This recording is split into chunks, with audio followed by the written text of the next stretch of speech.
Once upon a time, I got a phone call that me and 30 of my best friends were gonna get shipped out to the east to aid with the Afghan refugees. I didn't know it at the time, but 3 million Afghan refugees had got displaced from their homes. Um, of those 3 million, about 70,000 came to the U.S. to seek refuge. And in that populace itself, in that 70,000, over half were kids. So basically, most of my time was spent hanging out with the kids. So I had 3 books while I was over there that I was writing in. I had a comedy book, I had a journal book, and I had a movie book, which would have all my storyboards and doodles and stuff from just things I saw in everyday movies that the kids loved. They loved my drawings.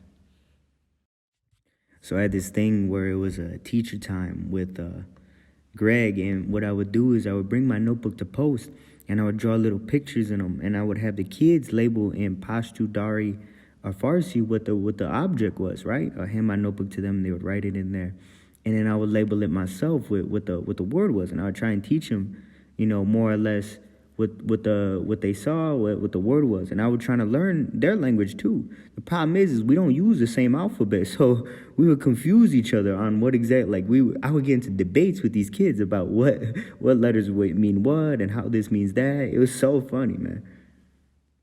The kids, they had seen my drawing of of SZA, the singer SZA, and they had asked me if that was my wife, and obviously, I had to tell them the truth that yes, of course, it was my wife.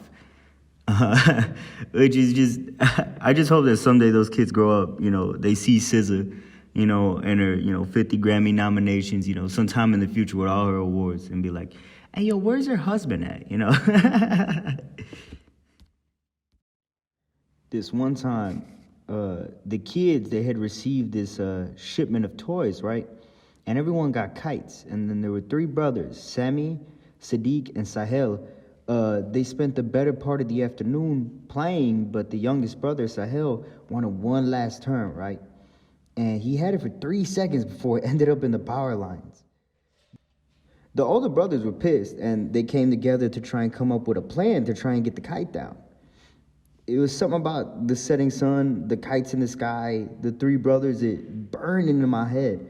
And I drew it in my notebook, but I knew I had to get a better version of it. I know that there was more to this image.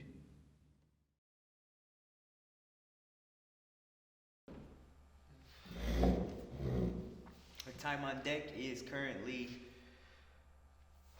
4:37 a.m. on December 14th. This is it.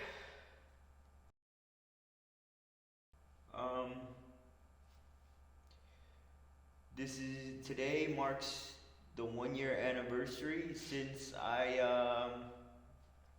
saw these boys, and I don't want to be dramatic or nothing. It's not they changed my life forever, but in a way they kind of did.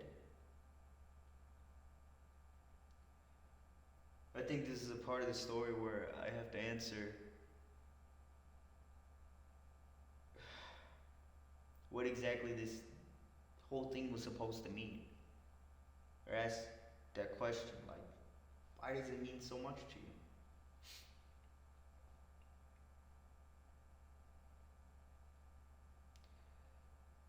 It took me a year to see this through and to share this.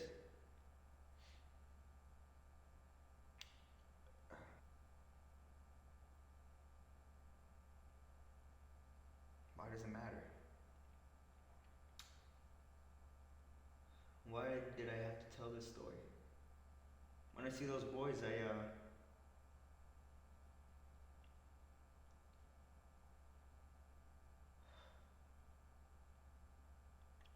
kind of thought about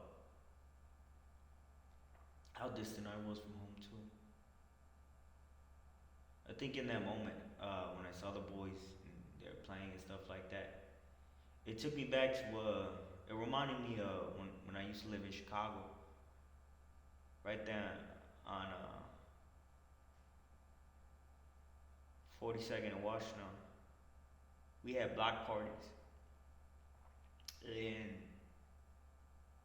you know, you and your cousins and your brothers, you get all up to some hijinks and whatever have you, and you just have your own little adventures, you know, and I didn't know. You don't really know when. You don't know when you have that last adventure. There comes a time where you never really play again with those cousins. You know, you might see them again. Of course, you're gonna see those your brothers. You're gonna see your family again. But there's actually a day that you're together once in that moment. You know, doing some fucking stupid game, like doing something as futile as chasing a kite into a power line. Something so dumb. You don't actually know it's it might be the last moment you ever have with those people. You know,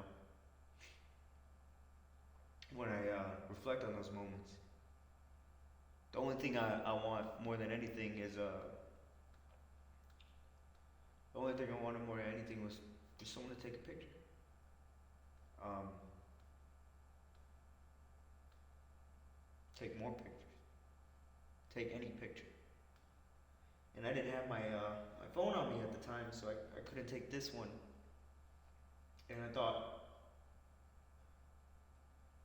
you know, this moment is something. It may be insignificant to them, but may be insignificant to anybody else watching. But to them, it's a memory that'll last forever.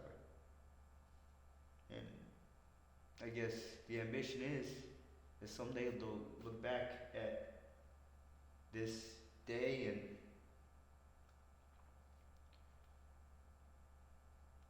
hope someone took a picture.